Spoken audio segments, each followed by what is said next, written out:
Assalamualaikum warahmatullahi wabarakatuh.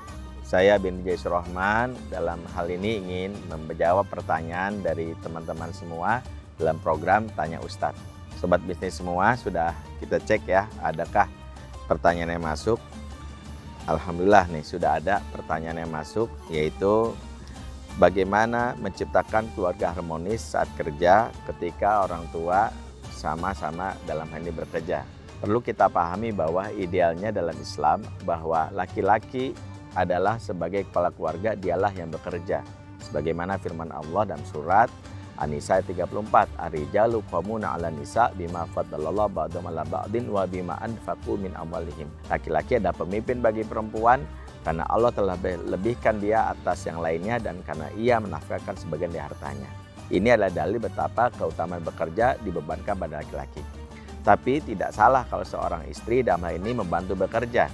Situasinya memang ini sesuatu yang bisa dimaklumi kalau ada sesuatu yang darurat. Karena prinsipnya dalam Al-Quran, laki-laki dan perempuan atau suami istri ini diibaratkan penolong. Dalam surat At-Taubah 71 Allah berfirman, wal mu'minuna wal mu'minati ba'duhum awliya'u ba'din.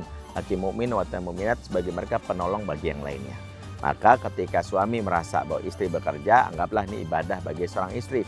Tapi jangan sampai meninggalkan tanggung jawabnya dalam berkeluarga.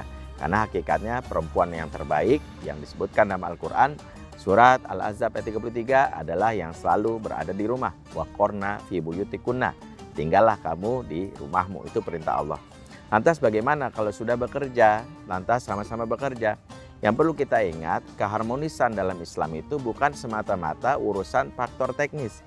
Yang mendasar adalah ada konsep cinta segitiga di mana Allah berada di puncak, kita dan keluarga kita ada di sisi kanan dan kiri. Semakin mendekat ke Allah, semakin dekat dengan keluarga kita. Semakin menjauh dari Allah, maka semakin jauh juga dari keluarga kita. Maka di antara resep yang diajarkan Al-Quran itu adalah di saat kita bekerja, maka jangan sampai ibadah kita kendor. Karena hakikatnya ikatan hati antara suami istri, antara ortu dan anak itu diikat oleh Allah Subhanahu wa taala. Dan surat Al-Anfal misalnya ada 63 Allah berfirman, wa allafa baina qulubihim, dialah Allah yang menyatukan hati mereka. Law anfaqta ma fil ardi jami'a ma allafta baina qulubihim walakinnallaha allafa bainahum. Sebab kamu mengumpulkan harta di muka bumi, maka tidak akan bisa menyatukan hati mereka, tapi Allah yang menyatukan hati. Maka kata kuncinya ikatan hati berasal dari mana? Berasal dari kekuatan hubungan dengan Allah. Maka jagalah hubungan dengan Allah dimanapun berada agar Allah jaga ikatan hati antara anggota keluarga.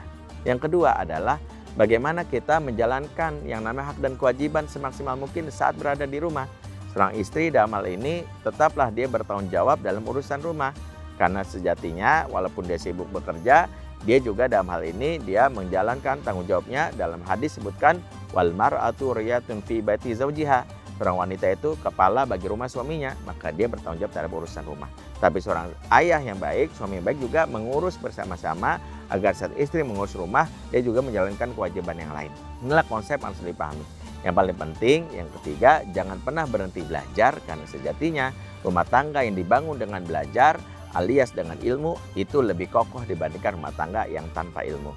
Karena Allah sendiri yang mengatakan bahwa apakah sama ya orang-orang yang diberi ilmu dengan orang-orang yang tidak berilmu. Ya disebutkan dalam surat Az-Zumar ayat 9 bahwa apakah sama dalam pengertian bahwa yang berilmu ya lebih utama dan bisa menjalankan kehidupan keluarganya dibandingkan tidak berilmu. Teruslah belajar agar kita bisa mengatasi setiap problematika dalam keluarga kita agar menjadi harmonis. Demikian. Assalamualaikum warahmatullahi wabarakatuh.